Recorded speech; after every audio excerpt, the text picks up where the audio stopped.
Bueno. Muy buenos días, hermanos. Una alegría compartir otro domingo con todos ustedes. Gracias por las felicitaciones de cumpleaños, amablemente. Gracias, la verdad que muy contento que Dios nos dé un año más de vida, ¿no? Y qué lindo festejarlo con la iglesia, festejarlo compartiendo la palabra. Y hoy me tocaba un tema realmente que lo vengo estudiando hace mucho tiempo, porque creo que es una área de la vida de cada uno de nosotros, es que podamos vivir pensando bíblicamente, ¿no? O sea, pensar como Dios piensa. Y ese es el título de esta mañana, es cómo desarrollar una filosofía bíblica de pensamiento. Una filosofía significa cómo poder armarte o qué herramientas debemos usar, ¿sí?, para formar nuestro pensamiento, ¿no? Así que esta es la idea de esta mañana. Vamos a tocar 3 puntos esta mañana realmente importantes, porque creo que esta forma de pensar bíblicamente está basada en 3 puntos fundamentales de tu vida y la mía, que la tenemos en cuenta, pero a veces parece que por saberla, por tenerla en cuenta, pasa a ser tan normal que empezamos a descuidarla. Y recuerda, si estás anotando, vamos a ver muchos textos de la Biblia, y el primer concepto que tenemos que tener en cuenta para tener una filosofía bíblica de pensamiento, para pensar como Dios piensa, es tener un alto concepto, un correcto concepto de Dios. Un alto concepto y correcto concepto de las Escrituras y un correcto entendimiento de quién es el hombre. ¿Quién eres tú? ¿Quién soy yo? Teniendo estas 3 características en claro en tu vida, vas a poder entender cómo piensa Dios y cómo vos podés llegar a pensar como Dios piensa. Amén. Así que es tan importante este mensaje, como cada domingo todos los mensajes, pero como decía el pastor Julio, espero que puedas prestar atención esta mañana, porque si eres como yo, que lucho todos los días por hacer las cosas que a Dios le agrada, para poder decidir siempre bien como Él decidiría, de que cuando le pido algo sea que lo pido en el nombre de Jesús, porque sé que lo pediría como si Jesús lo pidiera. Esta es una de las herramientas que vamos a poder ver desde la Biblia para pensar bíblicamente. Amén. Así que presta atención, comenzamos este viaje. Y cuando la Biblia dice, hermanos, vosotros tenéis la mente de Cristo. ¡Wow! ¿Cómo que tengo la mente de Cristo? Entonces, ¿por qué no puedo vivir como Cristo? ¿Por qué no puedo hacer las cosas, ni pensar, ni decidir como Cristo si tengo su mente? ¿Cómo llego a vivir de esa manera? Bueno, espero que esta mañana juntos lo podamos hacer. Vamos a ver el primer punto. Para pensar bíblicamente tenemos que tener un correcto y alto concepto de quién es Dios. ¿Y saben quién es Dios? Vamos a Daniel capítulo 4, versículo 35. Uno de los textos que vamos a ver esta mañana, pero vamos a comenzar con este. Ese Dios que nosotros debemos conocer de la manera correcta es el que dice que todos los habitantes de la tierra, Daniel 4, 35, todos los habitantes de la tierra son considerados como nada, y Él hace según su voluntad en el ejército del cielo y en los habitantes de la tierra. Y no hay quien detenga su mano y diga, ¿qué haces? Ese es el primer concepto que tenemos que tener claro de Dios. Dios es soberano sobre todo lo que Él ha creado. No hay nadie que detenga su mano. No hay nadie que le pueda decir, ¿y tú qué haces? ¿O tú por qué lo haces? ¿Cómo consideramos a Dios en nuestra vida? ¿Somos aquellos que somos capaces de poner a prueba a Dios? ¿Somos aquellos capaces de decirle a Dios, ¿qué tú haces? ¿Por qué me lo haces? Somos considerados como nada. Pero estamos rodeados de teologías, rodeados de ideologías, de teorías donde dicen que tú eres un campeón, que tú mira dentro de tú mismo que hay algo tan bueno, que hay algo siempre tan bondadoso, que tú eres capaz de, que si te miras a ti mismo tú puedes conseguir, que si tú siempre sentado en uno mismo. Y recordemos algo, el problema comenzó en el Edén cuando le creímos a Satanás diciéndole que íbamos a ser como Dios, soberano sobre todo. Así que el correcto concepto de Dios, hermano, es que Dios es soberano sobre todo y nadie le va a poder, ni le dijo, ni le podrá decir, ¿qué haces? ¿Y por qué lo haces? Leamos Isaías 46:9. Isaías 46:9. Dice la palabra de Dios: acordado de las cosas pasadas de los tiempos antiguos, porque yo soy Dios y no hay otro Dios y no hay nada semejante a mí. Mira lo que dice el 10, que anuncio lo por venir desde el principio y desde la antigüedad, lo que aún no era hecho, y que digo, mi consejo permanecerá y haré todo lo que quiero. Que llamo desde el oriente al ave y de la tierra lejana al varón de mi consejo. Yo hablé y lo haré venir. Yo lo he pensado y también lo haré. Ese es el Dios que debemos creer. El Dios que hace y determina todo. ¿Y sabe por qué lo sabe todo? ¿Sabe lo que es la omnisciencia de Dios? No porque sabe lo que va a pasar, porque ve el futuro. Es porque Él decretó cada uno de nuestras vidas y el futuro. Por eso sabe lo que va a pasar. Ese es el Dios que debemos creer. Ese es el concepto de Dios. Pero sabemos que Jesucristo es Dios. Amén. ¿Y qué dice respecto a su Hijo, a quien mandó? Para que pudiéramos conocer a Dios de manera más íntima, no solamente por medio de la revelación de las cosas hechas, sino de manera en la plenitud de quien es Dios por medio de Jesucristo. Filipenses capítulo 2. Vayamos allí, también lo leamos. Creo que muchos lo sabemos de memoria. Filipenses capítulo 2, versículo del 5 al 11.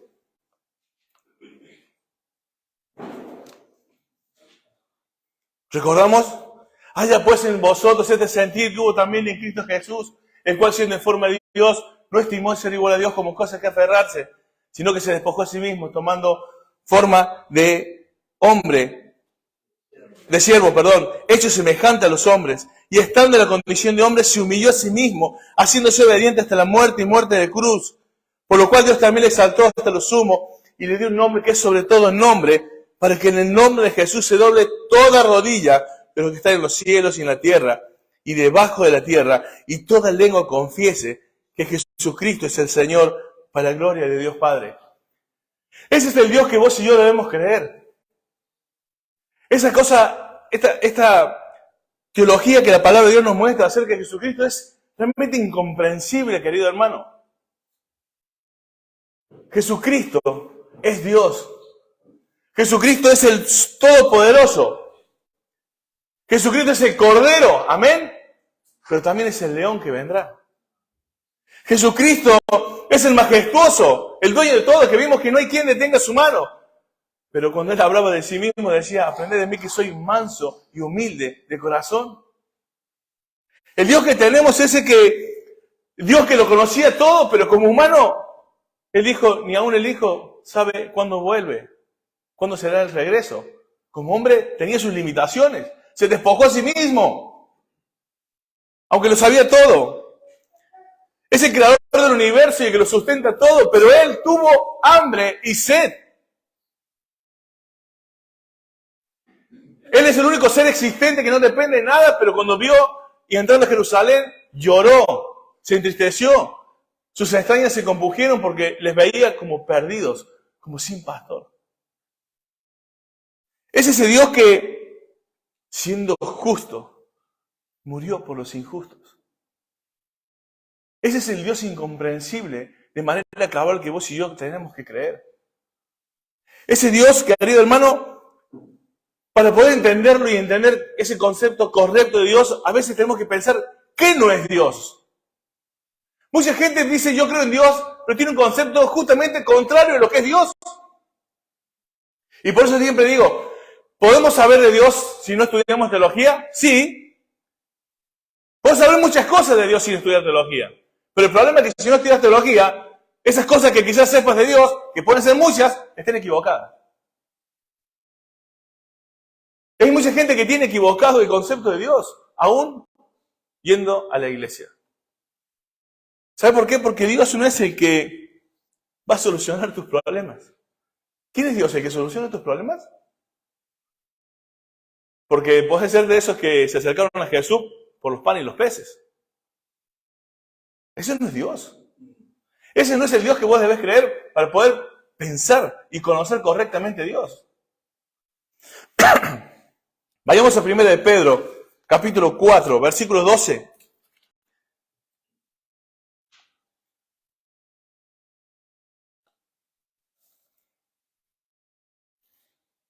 Primera de Pedro, capítulo 4, versículo 12. Amados, no os sorprendáis el fuego de la prueba que nos ha sobrevenido como si alguna cosa extraña aconteciese, sino gozaos por cuando sois participantes de los padecimientos de Cristo, para que también en la revelación de su gloria os gocéis con gran alegría.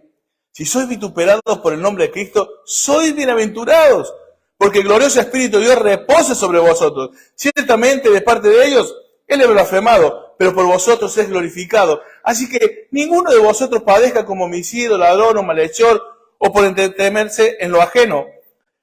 Pero si alguno padece como cristiano, no se avergüence, sino glorifique a Dios por ello. ¿Te das cuenta? ¿Qué mensaje estamos recibiendo de un montón de iglesias? Ven a Cristo. ¿Querés coche? Ven a Cristo. ¿Querés sanidad? Ven a Cristo. ¿Querés que tu familia se mejore? Ven a Cristo. ¿Querés que tu hijo vuelva a Dios? Vení a Cristo. ¿Querés? Pero pacta primero. Porque la bendición parece que hoy se comprara. Esta semana vi a un pastor diciendo, no les profetizo más porque solo he visto $200 en la ofrenda. Si no pone más, no les sigo profetizando. Lo que tengo aquí, te lo vas a perder.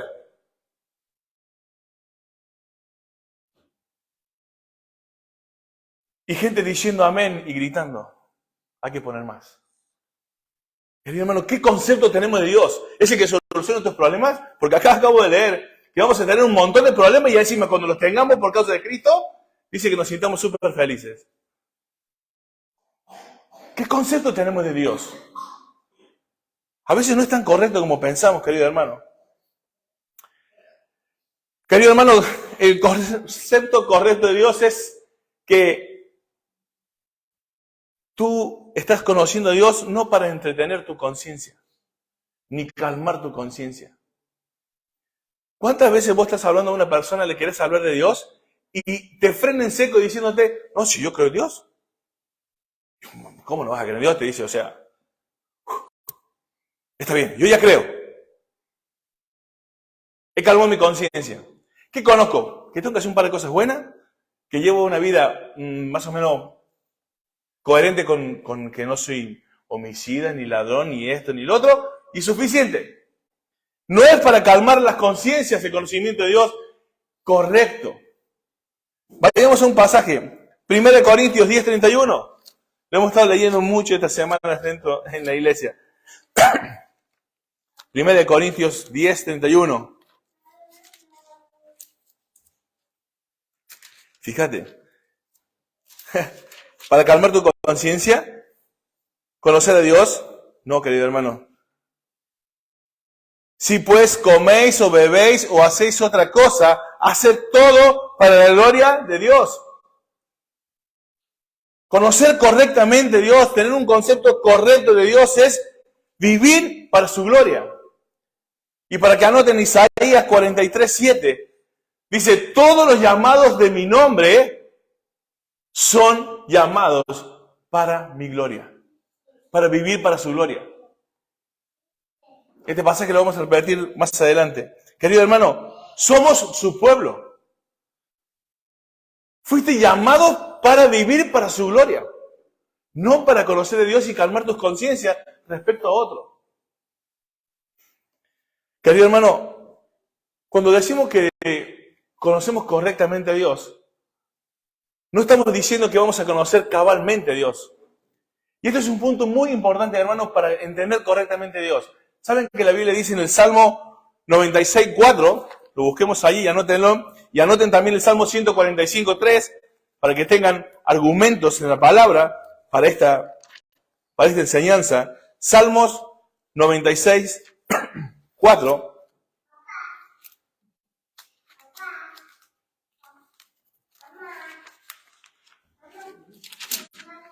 Dice allí la palabra de Dios. Porque grande es Jehová y digno de suprema alabanza, temible sobre todo los dioses. Porque grande es Jehová y digno de suprema alabanza y temible sobre todo los dioses. 145:3.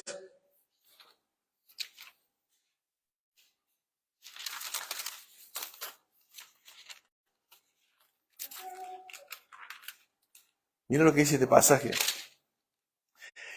Grande es Jehová y digno de suprema alabanza. Y fíjate lo que dice aquí. Y su grandeza es inescrutable. ¿Saben qué significa inescrutable? Que no se puede conocer a profundidad. Algo que no es posible de medir. Y hermanos, muchas personas dicen, esto que conozco, que no puedo conocer de Dios, a mí me parece algo negativo. No conocer a Dios cabalmente a profundidad parece fuera de negativo. Pero realmente esto que parece negativo, la inescrutabilidad de Dios, es algo positivo realmente para vos y para mí. ¿Sabés qué significa? Que hay cosas que Dios va a hacer a través de circunstancias que no las vamos a entender. ¿Eso entiendes de parte de Dios? Porque los hombres somos alguien que siempre está queriendo que Dios te dé respuestas. ¿Y qué hay si Dios no te da respuestas? Lo que leímos al principio. ¿Y quién hay que le diga qué haces? ¿Y quién hay que le diga por qué lo haces? Hermano, el concepto correcto de Dios es que Dios es inescrutable y Él va a hacer cosas que no vamos a entender. Y encima otra cosa. Esta inescrutabilidad de Dios, ¿sabes qué también te viene diciendo? Que las cosas que no te van a decir justamente porque ni siquiera las podrás entender. Nos habla de lo finito que somos. Querido hermano, Dios a veces nos da directrices a través de las circunstancias sin medir palabras, solamente por los hechos que nos suceden. Y no te va a dar explicaciones. Eso es un correcto entendimiento de la inescrutabilidad de Dios. Que Dios no se puede medir. Dios no se puede saber todo. Pero justamente para que podamos depender de Él. Romanos 12:2, ¿qué dice? Que nos transformemos no conforme a este siglo, sino transformados por medio de la renovación de nuestro entendimiento para que seamos capaces de comprender cuál es su buena voluntad. Agradable y perfecta. El tener el correcto conocimiento de Dios, de que es inescrutable, a vos y a mí nos hace descansar y confiar en esa perfección de la voluntad de Dios para nuestra vida y creerle a Él. Ahora, como aplicación, ¿qué me lleva a entender estos conceptos de Dios correctamente? Ser personas reverentes. ¿Qué es una persona reverente? Yo ante esta majestad de Dios, ¿qué podría hacer? Tú y yo ante la majestad de Dios, ante esta forma de que no podemos conocer a Dios cabalmente, ¿qué nos lleva a hacer? Inclinarnos. En reverencia. En temerle. Hoy, ¿cuánta gente desafía a Dios? Pero como leímos en Filipenses, un día toda lengua confesará que es el Señor. Y cuando lees Apocalipsis y ves que en el momento del juicio, dice que las personas se esconderán en las montañas y rogarán que las piedras le caigan sobre su cabeza con total de no estar delante de Dios en ese momento. Los que hoy se burlan de Dios. Ahora quiero decirte una cosa, querido hermano. Yo no sé cuál es tu condición de corazón, pero sabes que eso mismo, lo puedes vivir dentro de 10 segundos si te mueres y no estás con Cristo. Porque estos eventos que yo estoy comentando escatológicos, en la eternidad, que no hay tiempo, ocurren en un abrir y cesar de ojos. Uno se muere y después de esto hay juicio. Entonces no tenés toda la vida para pensarlo. Aún puedes decir, sí, yo confieso a Dios, pero no conoces quién es Dios. O todavía estás jugando con Dios. Ya tendré tiempo, ya me pondré las pilas con Dios. ¿Qué pilas? Si no sabes cuándo tenés tiempo. ¿Cuándo te dura la pila? Yo llegué hasta los 50, pero no lo sé todo. Hermanos, esto nos lleva a ser reverente. ¿Y sabes qué significa ser reverente? Es dejar nuestras vidas y nuestros propósitos por los suyos. Si no conozco todo lo bueno que me tiene que pasar, si no conozco lo que tengo que decidir, si me va a ir bien y mal, mejor descanso en esa inescrutabilidad de Dios, majestad, que es digno de suprema alabanza, que tiene una voluntad perfecta, y me entrego a la vida que Dios quiere. Es una teología correcta. de conocer a Dios. De cómo Él está mayor, cómo Él es mayor que yo, supremo, soberano, pero que se entregó por mí en la cruz. ¿Cómo no descansar mi vida en Él? Hermano, a veces los propósitos de nuestros son totalmente o diametralmente opuestos a lo que Dios quiere. Pero sin embargo seguimos siendo necios y yendo para el lado que Dios no quiere que vayamos. Y no significa que lo que estás decidiendo sea malo. Significa simplemente que estás yendo en dirección equivocada. Eso es tener un correcto concepto de Dios para poder llegar a pensar como Dios piensa. Saberte quién es Dios, querido hermano. Según la teología que creas, es lo que vives. Por eso es tan importante tener el concepto correcto de Dios. Porque muchos dicen, yo creo en Dios, pero viven como un diablo. Entonces, ese conocimiento de Dios, esa teología de Dios, es la que hace que vivas como vives. Porque no conoces a Dios. Vamos al segundo punto, hermanos. Un supremo, un correcto concepto de las Escrituras. ¡Wow! Y esto es muy importante porque todos estos conceptos de Dios que te comenté ahora están basados en las Escrituras. Ahora, como palabra de Dios, yo quería explicarte unos conceptos antes de pasar a ver realmente el concepto de las Escrituras. ¿Saben que en la palabra de Dios, el concepto palabra de Dios ocurre como varias acepciones tiene? Y una de ellas es como persona. ¿Quién es la palabra de Dios como persona? Jesucristo. ¿Cuáles son los textos que tenemos? Juan 1:1. Y el versículo 14 dice justamente, y el verbo se hizo carne y habitó entre nosotros. Por eso se refiere justamente a Jesucristo como palabra de Dios en forma de persona, encarnada. Y en Apocalipsis también, si lo quieren notar, 19:13, dice Juan en la visión, he aquí el verbo de Dios. O sea que como persona tenemos la palabra de Dios. Pero también la palabra de Dios aparece en la Biblia como discurso de Dios. Y eso se refiere al decreto de Dios. Lo que está en la palabra de Dios son los decretos de Dios, el discurso de Dios. No es un discurso de Pablo, ni de Moisés, y ni ninguno de los escritores.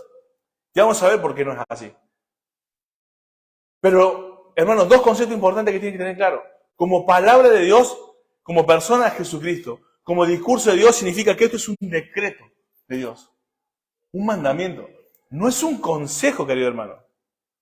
Acá no estamos viendo un consejo para ver si seguimos o no. Es el discurso de Dios. También Dios vemos que habló directamente. La palabra de Dios, Dios la dio a veces directamente. ¿En qué momento, por ejemplo? ¿Cuándo? ¿En qué momento Dios habló directamente, en forma audible? ¿Cuándo, por ejemplo? En Génesis, con Adán. Cuando hablaba con Adán y escuchaba su voz. Pero también vimos que habló con Moisés. ¿Y en el Nuevo Testamento? ¿Cuándo? El bautismo, amén. O sea que vemos a Dios como palabra de Dios, dando el discurso, dando decretos y hablando directamente con el hombre en ciertas ocasiones.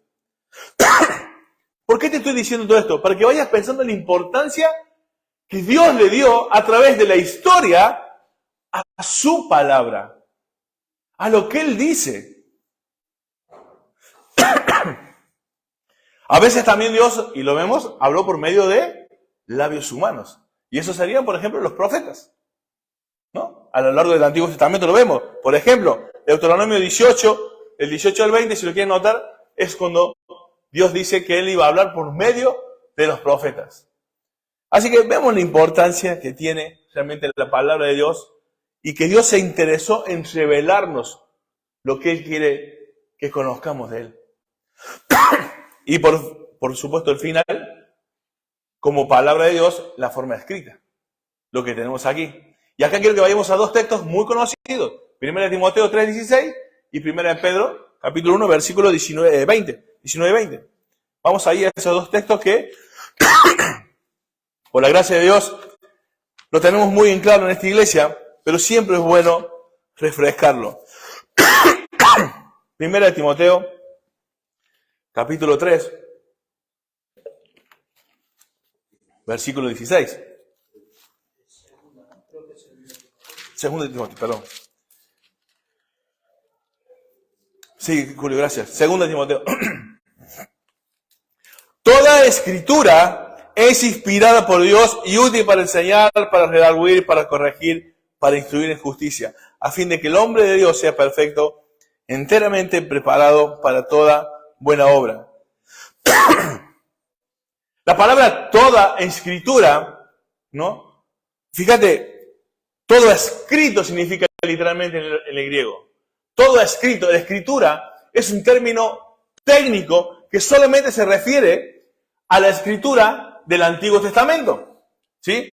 Pero justamente la prueba de que la palabra de Dios y toda escritura, como técnicamente hablando, escrito, es la del Antiguo Testamento, lo vemos a Pedro, ¿sí? Diciendo de Pablo que las escrituras del Antiguo Testamento son tan escrito, como los que dijo Pablo, dándole validez al Nuevo Testamento como escritura, en forma técnica. Entonces, ¿qué podemos decir? Todo escrito, Antiguo y Nuevo Testamento, es inspirado por Dios. La palabra allí es theoneptus, que significa soplada. No es una inspiración, no es una musa inspiradora. No se dio diciendo, a ver, Julio, te pongo algo en el corazón y de lo que, ¿cómo te inspiro lo que dije? Escribí. No. Eso no existe así, no fue así. No fue una musa inspiradora. Fue soplada por Dios, exhalada, fue lo que salió de la boca de Dios. Y cuando dice toda escritura, vuelvo a decirte, significa que lo que está escrito en su totalidad, cada palabra. Por eso no podemos despreciar la importancia de las palabras en la escritura. Recuerdo cuando vimos el domingo pasado la palabra rema que usó Jesús, lo mismo que usó la palabra en Efesios. ¿Por qué significa lo mismo? ¿Por qué no usó logo, sino usó rema? Porque tiene significado distinto. Porque tiene una importancia. Porque la palabra de Dios es perfecta. Entonces, todo el discurso de Dios, todo el decreto de Dios, todo lo que está escrito, no la tradición ni el magisterio. Hermano, mi predicación, ni la de Julio, ni la de ninguno de los predicadores de este planeta, es inspirado. Yo lo que estoy diciendo no es la palabra de Dios ahora en este momento. Yo solo digo, cuando leo la palabra de Dios, es la palabra de Dios. Porque el autor de la Escritura, los autores, no fueron los inspirados. El texto es inspirado. Porque cuando habla de que los autores fueron inspirados por el Espíritu Santo, usa otra palabra, es el verbo fero, que significa movido, llevado. ¿Y de dónde sacó esto? Vamos a 1 de Pedro, capítulo 1.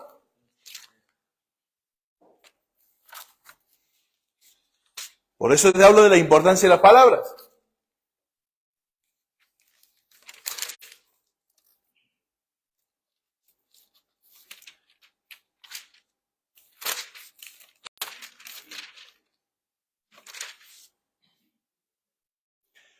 Perdón, 2 de Pedro, voy a decir primero y es segunda. Ahora de vuelta, 1 de Pedro y es segunda.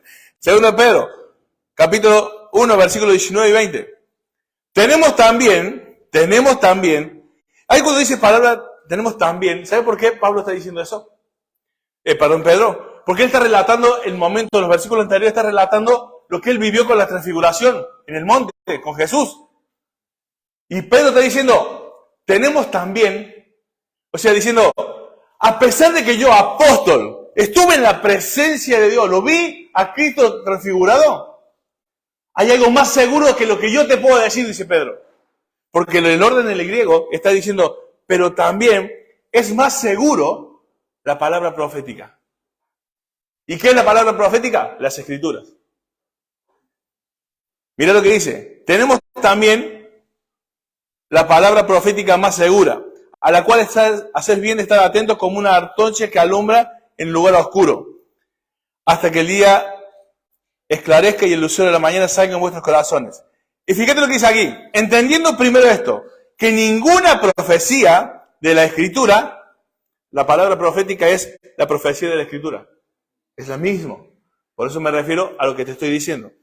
Es de interpretación privada. ¿Sabes qué significa eso? Que lo que está escrito aquí, la palabra profética escrita, no nació de ninguna humanidad. No fue de voluntad humana. No fue, dijo, bueno, a ver, vino Jesucristo, dijo tantas cosas. A ver, apóstoles, ¿qué hacemos?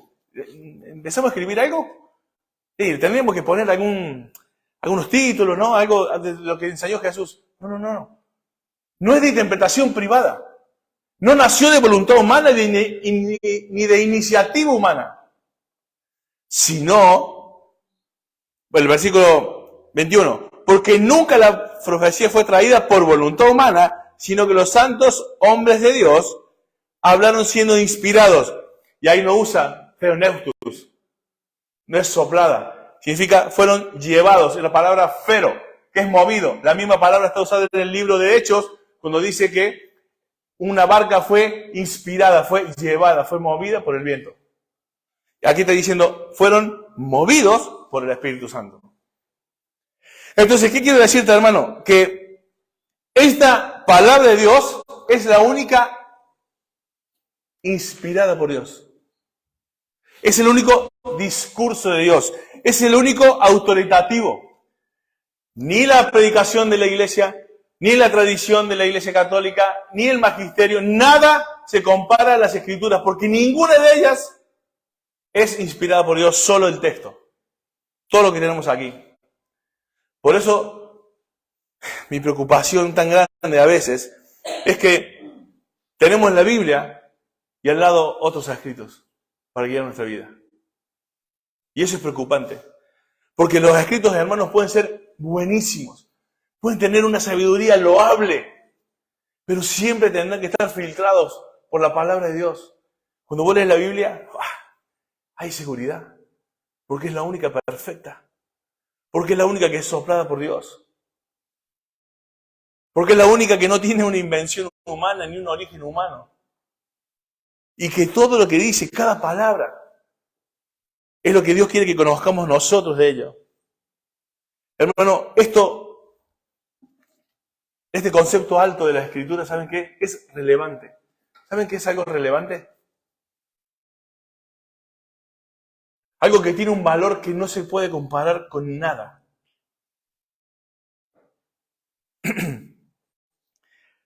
¿Saben que la palabra de Dios en el Salmo 119, que tiene 175 versículos, o 176? El otro día me jugaron, ¿qué? ¿175 o 176? ¿Cuántos son? ¿Cuántos versículos? El Salmo 119. ¿Cuántos versículos tiene? A ver. 170 y... Búsquenlo. ¿Me van a trabajar a mí solo? 176. Bien. 176 versículos que hablan de lo mismo. De la Escritura, de la palabra de Dios y de la importancia. Claramente no vamos a leerlo todos. Tengo muchos aquí para leer. Pero mira, en ello encontramos, dice, del 23 al 32, podemos encontrar esta riqueza. Escucha, dice que vamos a encontrar consejos que nos sustentan. Pero consejos que tenemos que estar apegados a ellos. Esos consejos, cuando nos apegamos a ellos, nos vivifican. Si meditamos en ellos, nos hará entender. Le estamos rogando a Dios que nos conceda esa ley. Pero hay una cosa de responsabilidad que tenemos que hacer. Dice que tenemos que escoger, que debemos ejercitar esa fe. Esa es nuestra responsabilidad. Dice que es como el oro, pero tenemos que estimarlo, porque podemos tener oro allí y no tenerlo en cuenta. O no darle valor. Como hablamos del tesoro, ¿no? Del tesoro perdido, ¿no? Del tesoro ahí de gran valor. Podemos tener un tesoro y no darnos cuenta de su valor. Y no esconderlo, no guardarlo, no atesorarlo, no cuidarlo. Todo eso dice ahí el Salmo 119 y más. Pero la palabra de Dios dice algo también, querido hermano, que es un espejo, amén. ¿Se acuerdan que es un espejo? ¿Qué más es la palabra de Dios? Que ustedes saben. Es un martillo que te desmenuza o no. Te deja hecho polvo a veces. Es un fuego. que te prueba. Y cuando prueba y empieza a quemar y empieza a haber presión, ¿qué sale? Impurezas. Según qué metal pase por el fuego, hasta sale olor y feo. A veces así la palabra de Dios en nuestras vidas. Empieza a quemar y lo que sale es olor feo. A veces nos rompe y nos desmenuza. A veces es un espejo que con lo que miramos no nos gusta nada. ¿Saben que a toda la escritura se le llama el canon, ¿no? ¿Saben qué es el canon? Una vara, una regla para medir. ¿Tú consideras correctamente que la palabra de Dios es la vara para medir tu vida? Porque yo veo a muchos cristianos midiéndose con un montón de cosas sucias.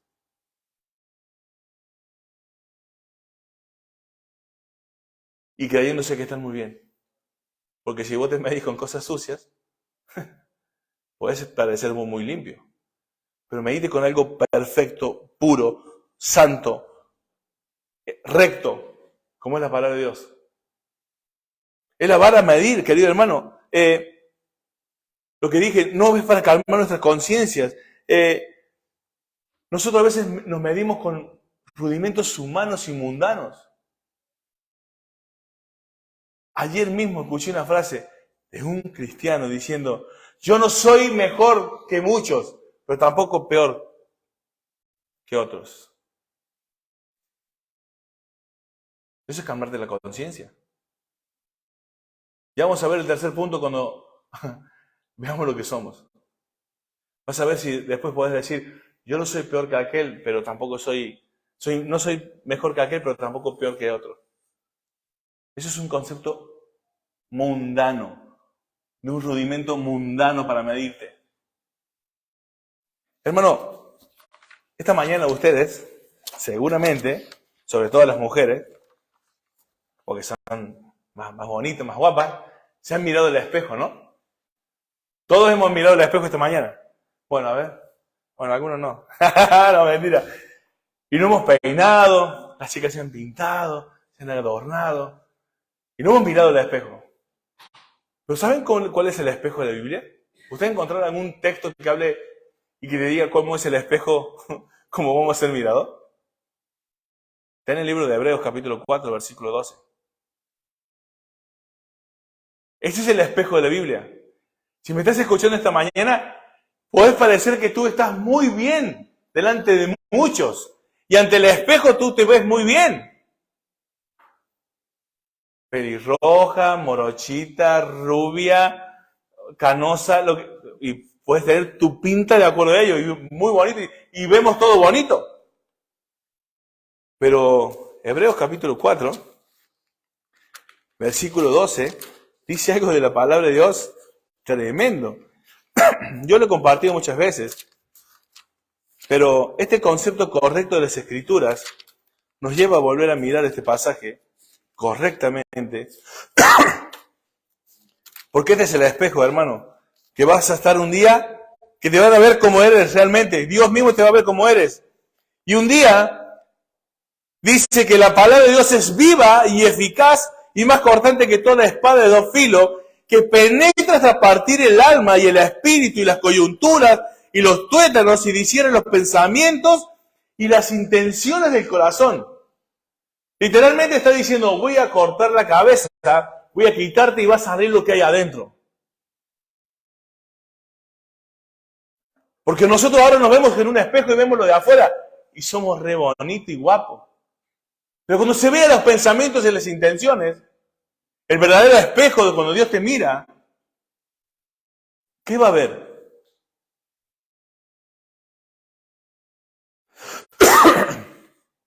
Un concepto correcto de las Escrituras, hermano, te hace entender que Dios mira tu corazón.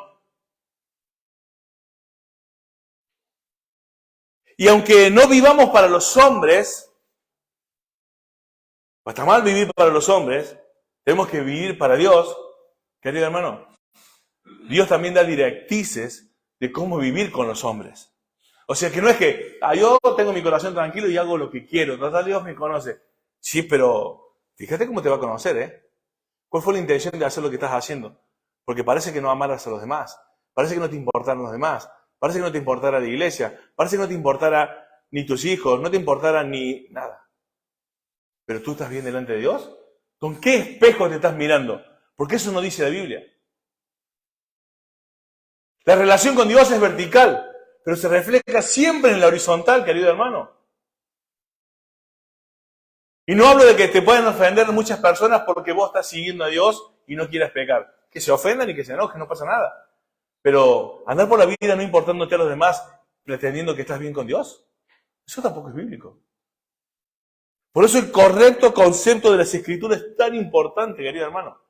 Hablamos, como siempre con Julio, de que seamos cristianos integrales. Una correcta relación con Dios te va a llevar a una correcta relación con los demás. En el ámbito sobre todo de la iglesia, obviamente, no estoy hablando del mundo, porque contra el mundo nos dice la Biblia que no somos amigos del mundo, así que no estoy hablando del mundo, ¿eh?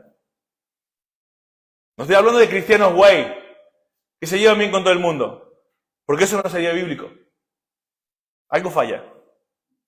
No lo digo yo, lo dice primero Juan. Entonces, querido hermano, ¿por qué quiero decirte el concepto correcto de las Escrituras? Porque hay un concepto que estamos tan equivocados y muchos viviendo de una gran manera equivocada. El concepto de salvo siempre salvo. ¿Amén o no? La doctrina de salvo siempre salvo. ¿Amén o no? Sí. ¿Pero vos sabés lo que significa correctamente, bíblicamente eso? Porque muchos diciendo, yo una vez hice la oración de recibir a Cristo en mi corazón y yo ya soy salvo. Y vivo como un diablo. Y no me interesa Dios. No me interesa su obra. No me interesa su iglesia. ¿Salvo siempre salvo? Entonces, ¿dónde entra el pasaje de Mateo 7:22? Que muchos dirán ese día, Señor, Señor, en tu nombre echamos fuera demonios, hicimos tantas cosas. Y él diga, apartado de mí, nunca os conocí, hacedores de maldad. Pero ¿cómo puede ser? Pero si yo hice una oración un día. Y la Biblia dice que salvo siempre salvo. O sea, no le dice la Biblia así, pero no dice el texto, pero hay seguridad de salvación, amén. Entonces, ¿cómo vivo esto? Hermano, la Biblia dice que el salvo, siempre salvo, la seguridad de salvación es totalmente bíblica y a lo largo de todas las Escrituras, nunca se contradice, pero dice que el que permanece en él lleva fruto. Y Lucas dice 6:46, ¿por qué me llamáis Señor, Señor, y no hacéis lo que yo digo? Hoy muchos reclaman, soy salvo, siempre salvo, pero Dios no es su Señor. Y querido hermano, para que Jesús sea tu Salvador, primero tiene que ser tu Señor. Si no, no es tu Salvador. Eso dice la Biblia. Por eso Jesús le dice, apartado de mí, hacedores de maldad. Porque le llamaban Señor, pero no lo era. ¿Por qué no lo era? Porque se creían que eran siempre salvos, pero vivían como un diablo. Porque se creían una salvación que nunca les perteneció, porque nunca reconocieron al Señor como Señor.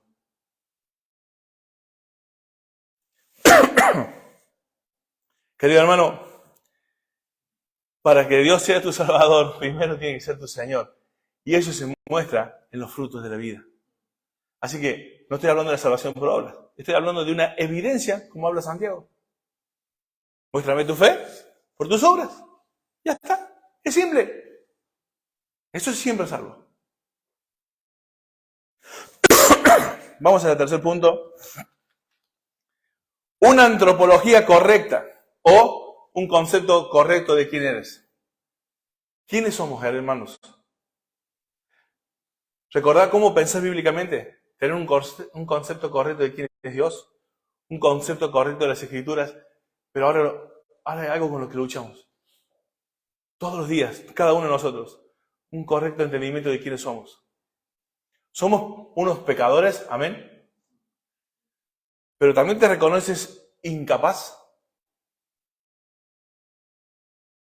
Somos incapacitados, hermanos, ¿eh? En Cristo fuimos adoptados hijos suyos. Ahora, la mayoría de las personas cree esto. Que somos pecadores, que sin Cristo no podemos hacer nada. Lo sabemos correctamente. Pero ¿sabes qué? En la vida diaria no nos recordamos casi nunca eso. Porque estamos siempre enfrentando las cosas por nosotros mismos. Como si nosotros fuéramos capaces. Y para pensar como Dios piensa, tenés que reconocerte lo que eres, un incapacitado. ¿Dónde dice la Biblia que soy un incapacitado? ¿Dónde dice la Biblia que soy un pecador? ¿Dónde dice la Biblia que no puedo sin Cristo? Anota los textos. Romanos 3, 10 y 11. Romanos 3, 23. Romanos 6, 23. Efesios 2, 1. Ahora, pareciera que cuando llegamos a Cristo, no tenemos, aunque tenemos el poder de vencer el pecado, nuestra naturaleza está allí. Y recuerden que la naturaleza pecaminosa que tenemos está infectada en todas las áreas de nuestra vida. En Génesis capítulo 6, versículo 5, Dios dice que todos los pensamientos y los designios del hombre eran malos. Todos. Fue cuando Él dice que se había arrepentido y los iba a quitar de la tierra. Obviamente Dios no es hombre para que se arrepienta. Ahí está usando un antropopatismo que se llama, que es Dios dando a entender con rasgos humanos para que nosotros podamos entender sus sentimientos. ¿No? O sea, para que nosotros podamos entender lo que Él siente de una manera humana. Amén. Entonces, querido hermano, hoy vivimos en un mundo donde nos creemos campeones y capaces de resolver toda nuestra vida y no nos reconocemos lo que somos. No hay ni uno justo, ni uno bueno, ni a quien busca a Dios. Por cuanto todos pecamos, estamos separados de Dios. Vosotros estáis muertos en vuestros delitos y pecados. Todos esos textos son los que acabo de leer recién, que ustedes han anotado. Pero claro, nos creemos aún libres. O sea, sabemos que somos pecadores, que somos incapacitados, pero ahora nos creemos totalmente libres de hacer lo que querramos con nuestras vidas. Eso no es un concepto correcto de quiénes somos, ¿eh? Porque realmente tú eres libre. ¿Sabes para qué eres libre? Para decidir el pecado que vas a cometer mañana. Para eso eres libre. Y me incluyo, no estoy hablando solo de ustedes. En esa libertad somos. Estamos tan libres para escoger el pecado que vamos a hacer mañana. Esa es la libertad que tenemos hoy, por nuestra naturaleza pecaminosa. ¿Te reconoces así? ¿Te reconoces que necesitas a Dios sí o sí? ¿Sabe qué pasa? Que quiero leer un texto que, mira, me encantó porque Isaías 43, 7, lo que leímos, los que son llamados de su nombre, para su gloria son llamados. Y vos decís, sí, yo sé que tengo que vivir para la gloria de Dios. Pero, ¿cómo yo vivo en esta vida para la gloria de Dios? Entendiendo quién soy. Amén. Pero después, ¿saben qué pasa? Que la mayoría de nosotros no entendemos ese propósito de vida que tenemos. El hecho de por qué estás vivo. ¿Por qué no? Mira, yo te pregunto, ¿por qué Dios no nos salvó el día que nos convertimos? Entró Cristo en nuestro corazón y dijo, bueno, ahí está, vengan conmigo. ¿Por qué estamos aquí? Estamos para anunciar las virtudes de aquel que nos llamó de las tinieblas a su luz admirable. Estamos aquí para ser formados en el carácter de Cristo. Somos aquí la iglesia, por eso no hay llaneros solitarios, no existe un cristiano solito, porque fuimos insertados en un cuerpo, capacitado con dones para servirnos y así formar el carácter de Cristo en el hermano, a través de nuestras vidas, y así entre nosotros. Eso lo dice Efesios capítulo 4. Querido hermano, este propósito te lleva a un texto que quiero que leas y lo entiendas de una manera correcta. Romanos 14, 8. Vamos allí. Hermano, ¿cuál es el propósito de tu vida? Puedes tener 50 años, 60 o 30, o los pibes allá 15, 18, 20. Qué linda edad, ojalá pudiera volver uno. Romanos 14. 8. Mirá, chicos, ustedes que recién comienzan y a los que estamos ya avanzados, mirá lo que dice. Pues si vivimos, para el Señor vivimos, y si morimos, para el Señor morimos. Así puede ser que vivamos o muramos, ¿de qué? Del Señor somos. Ezequiel, tú no eres dueño de tu propia vida. Fuiste salvado y sos de Él. ¿Por qué vives como si fuera tuya tu vida? Si sos de Él. Si vives, vive para Él. Y si te mueres, mueres para Él. Porque eres de Él, no eres más tuyo. Hermano, ¿por qué nosotros tenemos una agenda y aparte de Dios? Por eso nos pasa, por eso vivimos como vivimos, por eso no podemos pensar bíblicamente. Porque nosotros tenemos una agenda y Dios. Hermano, tú ya no tienes una agenda el día que Cristo te hizo su Hijo. La agenda es la de Dios. Y puede estar diametralmente opuesta a la que tú vives. Querido hermano, veo entre nosotros que estamos emprendiendo negocios. Yo tengo ahora una fábrica, hay gente emprendiendo en negocios, carreras, estudiando. ¡Wow! Una agenda espectacular, buenísima, son muchas cosas bonitas para hacer. Pero, ¿es eso primero y al lado Dios? ¿O en eso está Dios? Y todas esas cosas las administramos según la agenda de Dios. Porque de Él somos. Y tu vida no es la mejor vida que tú tienes que vivir aquí. El plan maravilloso para tu vida que nos explican en las iglesias no es que tú seas la gran empresaria, el gran empresario, el titulado, el licenciado. Es que eres de Dios y tienes que cumplir su propósito, que es darle la gloria en la licenciatura, en la fábrica, en la empresa y en todo lo demás. Esa es tu agenda de ahora en adelante, cuando te ha llamado Dios a pertenecer a su pueblo.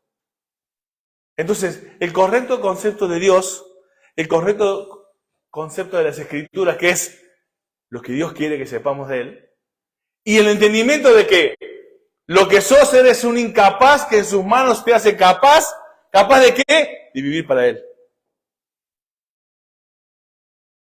Tú no vives para ti. Dice, de Él somos. ¿Por qué vivimos como si fuéramos nosotros los dueños de nuestra vida? Por eso no podemos pensar bíblicamente. Yo quiero esto, pero el Señor quiere otra cosa. Pero es mi vida. ¡No! ¡No es tu vida! ¡Eres de Cristo!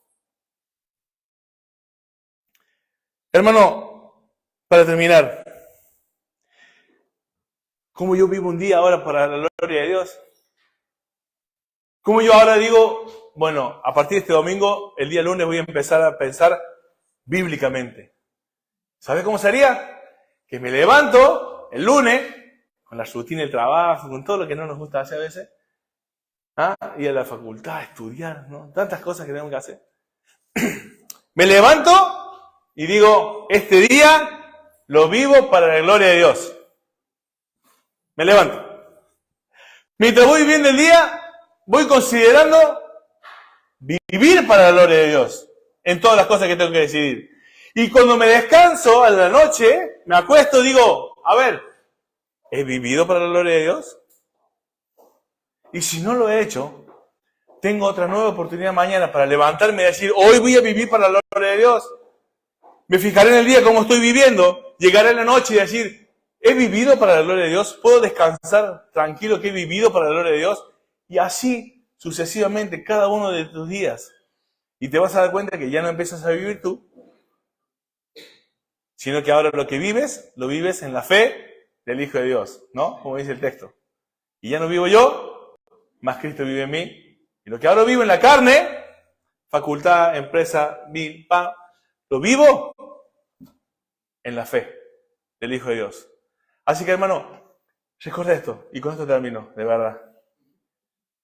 Una filosofía bíblica de pensamiento nos ayudará a no ir tras una vida carismática Yo les veo y parecen unos cristianos. Dan gusto, hermano, de verles. Pero pensar bíblicamente no te va a llevar a que yo, los pastores o entre los hermanos nos veamos, sino que realmente seamos fieles a su palabra. Porque de ella daremos cuenta de todo lo que hagamos. A Dios. Amén. Oramos. Dios y Padre, te agradezco por este día. Gracias por tu palabra, gracias por todo lo que nos brindas. Gracias, Señor, porque en cada momento de nuestras vidas podemos ver una oportunidad tuya en cada uno de nosotros para saber, aprender de ti y así poder vivir para tu gloria, Señor. Realmente eres tan bueno con nosotros. Dios, nos has dado tanto. Te agradecemos tu cuidado en nuestras vidas, Señor. Por eso, Señor, queremos vivir vidas que te agraden, Señor. Vivir vidas para ti, realmente, Señor, porque nos reconocemos necesitados de ti, Señor. Padre, gracias por tanto amor derramado por nuestras vidas, sin merecerlo. Señor, yo te ruego por cada hermano que está aquí, Señor. Que cada uno de nosotros podamos reflejarte, Señor. En nuestras charlas, en lo que vemos, en lo que escuchamos. Señor, que realmente vivamos para tu gloria. Hemos sido llamados para vivir para tu gloria. Nos salvaste para estar contigo en la gloria. ¿Cómo no vivir de otra manera, Señor? Pero yo te agradezco, Señor, por esta iglesia. Esta preciosa iglesia que nos has regalado, Señor. Gracias, Señor, por todo lo que estás haciendo en la vida de mis hermanos. Gracias por todo lo que harás. Señor, te necesitamos. Ayúdanos. Todo esto te lo pedimos en tu nombre, Señor. Amén.